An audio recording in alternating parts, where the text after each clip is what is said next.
The 5 Jars by M.R. James. Recording by John Stanbridge. Chapter 1. The Discovery. My dear Jane, you remember that you were puzzled when I told you I had heard something from the owls. Or, if not puzzled, for I know you have some experience of these things, you were at any rate anxious to know exactly how it happened. Perhaps the time has now come for you to be told. It was really luck, and not any skill of mine, that put me in the way of it. Luck, and also being ready to believe more than I could see. I have promised not to put down on paper the name of the wood where it happened. That can keep till we meet. But all the rest I can tell exactly as it came about. It is a wood with a stream at the edge of it. The water is brown and clear. On the other side of it are flat meadows, and beyond these a hillside quite covered with an oak wood. The stream has alder trees along it, and is pretty well shaded over. The sun hits it in places, and makes flecks of light through the leaves. The day I am thinking of was a very hot one, in early September. I had come across the meadows with some idea of sitting by the stream and reading.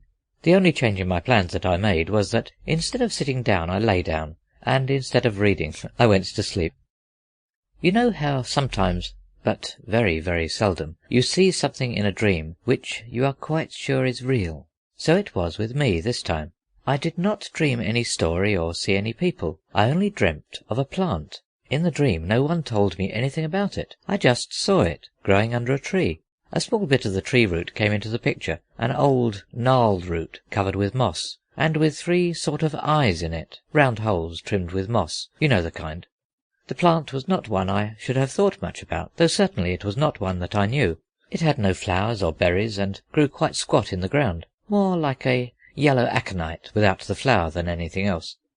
It seemed to consist of a ring of 6 leaves, spread out pretty flat, with 9 points on each leaf. As I say, I saw this quite clearly, and remembered it because 6 times 9 makes 54, which happens to be a number which I had a particular reason for remembering at that moment. Well, there was no more in the dream than that, but such as it was, it fixed itself in my mind like a photograph, and I was sure that if ever I saw that tree root and that plant, I should know them again. And though I neither saw nor heard anything more of them than I have told you, it was borne in upon my mind that the plant was worth finding.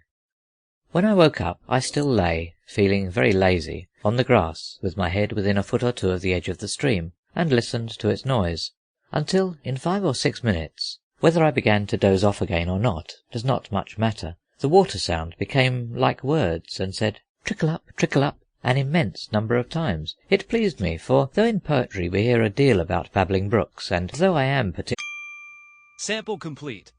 Ready to continue?